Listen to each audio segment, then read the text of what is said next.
Olá, bem-vindo ao estudio de la lección de la Escuela Sabática ofrecido por la Editorial Adventista Sa Feliz y la Iglesia de la Universidad Adventista de São Paulo. Un poco frío en São Paulo esta semana. Esta es la lección número 2 del cuarto trimestre y el tema general de la lección del trimestre es la vida eterna, la muerte y la esperanza futura. Y el tema de esta semana es muerte en un mundo de pecado. El versículo para memorizar de la semana es Romanos 5:12, que dice: por tanto, como el pecado entró en el mundo por un hombre, y por el pecado la muerte, así la muerte pasó a todos los hombres, por cuanto todos pecaron. Adán y Eva fueron el objetivo especial de Satanás después de que él y sus ángeles fueron expulsados del cielo. El diablo pensó que si llevara a la nueva raza creada a desobedecer a Dios, Dios seguramente haría algo para restaurarlos y eso sería una oportunidad para él mismo, ¿no? Y sus seguidores de también ser perdonados y restaurados al cielo. Un dato importante aquí. Cuando Dios echó al diablo del cielo, no fue un acto arbitrario y autoritario de Dios. Antes de ser expulsado, él tuvo todas las oportunidades de dar marcha atrás en su rebelión y ser devuelto a su posición de honor, pero rechazó completamente la oferta de gracia y misericordia. La expulsión del cielo fue un acto extremo de Dios, pero el rechazo del enemigo a Dios también había llegado al extremo. Algunas personas afirman que hasta el momento en que Cristo murió en la cruz había una posibilidad de perdón para el diablo, pero esto no es cierto. Cuando él fue expulsado del cielo, se le cerró la puerta de la gracia. Lo que ocurrió, según Elena de White, es que hasta la cruz todavía había rasgos de simpatía por parte de los ángeles no caídos hacia el diablo y sus ángeles. Pero en la cruz la maldad, la falsedad, la crueldad del enemigo se mostraron plenamente ante todos los seres celestiales. Allí la maldad fue completamente desenmascarada. Pero volviendo al punto de partida que comenzamos a hablar, cuando Lúcifer fue expulsado, él vino a la tierra para tentar a los seres humanos y hacerse con el gobierno del planeta. Era su intención. Y esta semana nosotros vamos a estudiar más sobre este tema, que es muy interesante y muy importante para nuestra comprensión del contexto bíblico. La lección del domingo se titula Declaraciones en tensión. Ya vimos la semana pasada que un elemento esencial para la felicidad y la relación de amor entre el creador y la criatura es la libertad.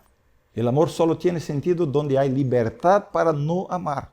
La obediencia solo es una virtud cuando es una elección y no una obligación. Para Adán y Eva en el jardín, la orden de Dios fue muy clara. De todos los árboles del jardín podéis comer libremente, excepto de uno. Si comes, morirás. Ahora el enemigo entra en escena para que desobedezcan la palabra de Dios. Y la estrategia estaba muy bien planificada. Si el diablo apareciera abiertamente tratando de convencerlos o obligarlos a comer, eso no funcionaría. La primera etapa de la tentación es siempre muy sutil. El diablo no empieza por negar o contradecir la palabra de Dios. Comienza sembrando la duda. ¿Es cierto que Dios os dijo que no comierais de todos los árboles del jardín? Así funciona hasta el día de hoy. Casi siempre las grandes caídas espirituales comienzan por dudar de la palabra de Dios. La insinuación del enemigo iba dirigida a convencer a Eva de que dudara de su propia interpretación de lo que Dios había dicho. Si este lugar es tan bueno como Dios ha dicho, entonces no puede haber tal prohibición. ¿Has entendido bien, Eva? ¿No quiso Dios decir otra cosa? Y Eva, lamentablemente, entró en el juego. Comenzó a dialogar con el diablo sobre la palabra de Dios. ¡Qué peligro! Entró en el terreno encantado del enemigo. La Biblia dice, resistí al diablo y huirá de vosotros. Siempre es muy peligroso permanecer en la zona de la tentación. Mi advertencia de hoy es la siguiente para ti. Ten cuidado de no poner tus opiniones y tus razonamientos en competencia con lo que Dios ya ha revelado. No sigas buscando argumentos para justificar tu desobediencia o tu alejamiento del plan de Dios. Piensa seriamente en eso, es muy importante. El título de la lección del lunes es El engaño de la serpiente. Como vimos en la lección de ayer, el enemigo utiliza una estrategia muy sutil y convincente para seducir a Eva y llevarla a desobedecer a Dios. El primer paso, como vimos, es plantear dudas sobre lo que Dios había dicho. Eva entró en el juego. El siguiente paso era casi inevitable. Si el primer paso fue plantear dudas sobre la palabra de Dios, ¿es cierto que Dios dijo? ¿No? El siguiente paso fue más explícito. Con Eva a su alcance, las cosas se hicieron más fáciles para el enemigo. Así que ahora él da el segundo paso, ¿no? Que es negar rotundamente la palabra de Dios. Ciertamente no morirás. Eva cometió varios errores. El primero fue exponerse innecesariamente al tentador. Ni siquiera debía acercarse a aquel árbol. De hecho, ni siquiera debía haberse alejado de su marido. Sabes que siempre es un peligro cuando una mujer se aleja de su marido, ¿no? No, es una broma. Espero que Mara no vea esto. El segundo error fue dialogar con el enemigo sobre una orden clara de Dios. Y por último, la caída. Eva decidió seguir su razonamiento, su lógica. Prefirió actuar según sus percepciones de la realidad y no según el así dice el Señor.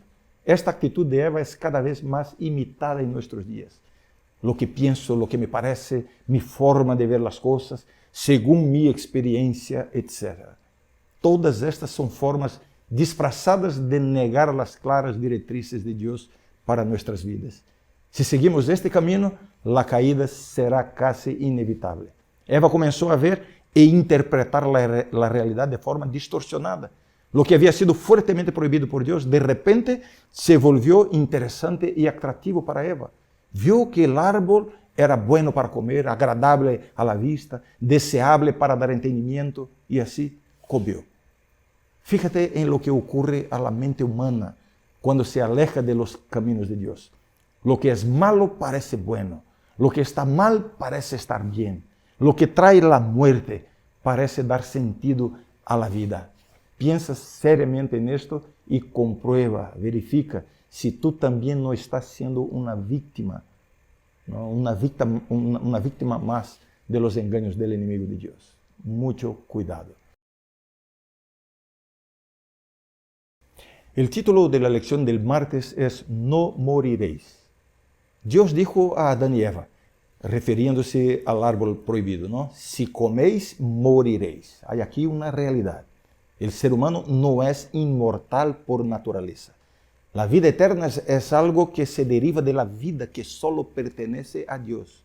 La existencia del árbol de la vida en el jardín es una evidencia. No es que hubiera ninguna propiedad mágica en el árbol. Servía como un símbolo visible de conexión con Dios.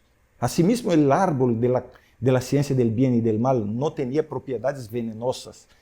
El pecado es la desobediencia a la palabra de Dios. Al pecar, los seres humanos perdieron la conexión vital con el Creador. A partir de ese momento se inicia un proceso de muerte espiritual y biológica. Pero el enemigo de Dios inaugura una teoría extremadamente seductora. No se necesita a Dios para vivir. Esta idea de la inmortalidad incondicional, ¿no?, del alma es una teoría diabólica. Entró en las religiones y filosofías del pasado y sigue haciéndolo hoy. La noción de que el ser humano tiene una dimensión espiritual independiente del cuerpo físico y que esta dimensión espiritual nunca muere. Esto está hoy más presente que nunca. Lo vemos en la literatura, en el cine, las artes en general y en el propio cristianismo. La mayoría de los grupos cristianos adoptan esta creencia de un alma inmortal.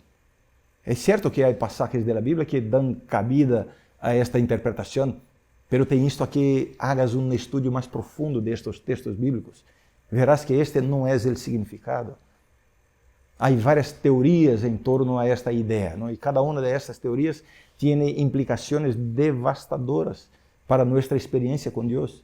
Las dos principales son, en primer lugar, la idea que prevalece en gran parte del cristianismo post-apostólico, que es cuando una persona muere, el alma sigue viva. Si se salva, va al cielo, si no, va al infierno, un lugar de tormento eterno. Esta noción da una idea completamente distorsionada del carácter de Dios. ¿Qué clase de Dios es este? ¿No? Que puede pasar la eternidad viendo millones y millones de sus criaturas ardiendo en el infierno. La segunda teoría en cuestión es la interpretación espiritista, que dice que cuando una persona muere, su alma se reencarna en otra persona o en otro ser vivo, en un proceso de purificación y va al mundo de la luz cuando alcanza la perfección. La implicación de este pensamiento es que Jesús pierde su función de Salvador. Nadie necesita a Jesús para salvarse. El proceso de reencarnaciones sucesivas conducirá finalmente al paraíso, independientemente de Cristo. Así que ten mucho cuidado de no dejarte engañar por estas mentiras de Satanás. Consecuencias del pecado es el título de la lección del miércoles. La lección de hoy trata o comenta Romanos 5:12, el versículo para memorizar de la semana. Por tanto, como el pecado entró en el mundo por un hombre, y por el pecado la muerte, así la muerte pasó a todos los hombres, por cuanto todos pecaron. La primera emoción humana mencionada en la Biblia es el miedo. Adán dijo, tuve miedo y me escondí. Sin embargo, antes de eso, otra emoción se apoderó de la pareja culpable.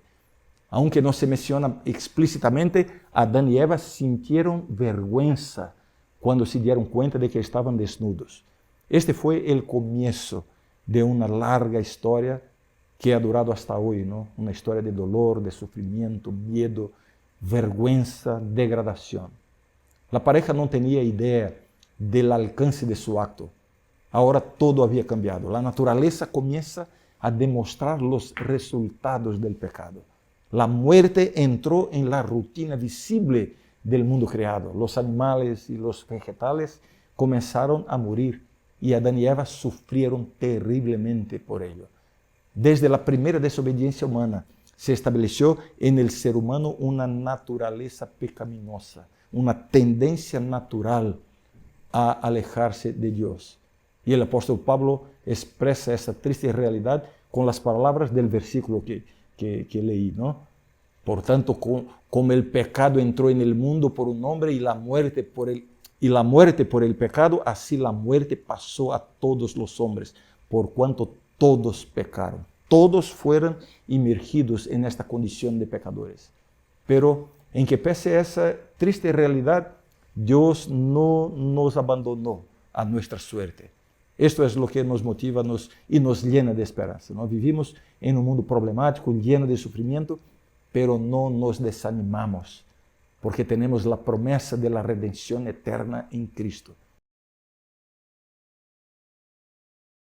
El título de la lección del jueves es La primera promesa evangélica. Génesis 3:15, palabras de Dios a la serpiente. Pondré enemistad entre ti y la mujer, entre tu simiente y la simiente suya. Esta te herirá en la cabeza y tú le herirás en el calcañar. Este texto se conoce como el protoevangelio o el evangelio anticipado. Aquí está la primera promesa divina de salvación para el ser humano pecador. Antes de que Adán y Eva pudieran hacer algo para salvarse de la terrible condena en la que habían incurrido, Dios les anticipa esta maravillosa promesa.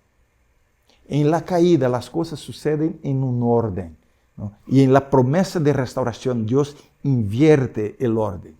Mira, en la caída primero la serpiente se acerca a la mujer, luego la mujer se acerca al hombre.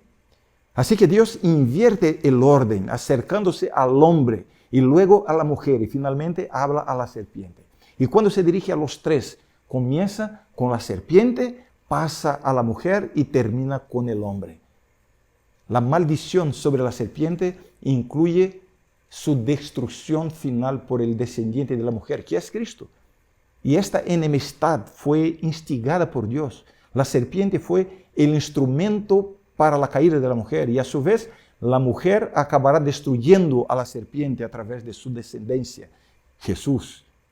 Por un lado, la hostilidad entre la serpiente y la mujer refleja la enemistad universal, general de la gente hacia las serpientes y por tanto sirve de prototipo. Sin embargo, la intención del texto aquí no es explicar por qué el hombre aborrece a las serpientes, aunque el pasaje indica que hay una historia futura para la serpiente y la mujer. Esa historia futura de antagonismo no se esboza aquí, pero la conclusión del asunto es explícita, ¿no? La serpiente tiene una esperanza de vida, una expectativa de vida limitada que llegará a un final violento. El descendiente de la mujer le aplastaría la cabeza. Esta es una representación de la cruz. En la cruz el enemigo fue derrotado.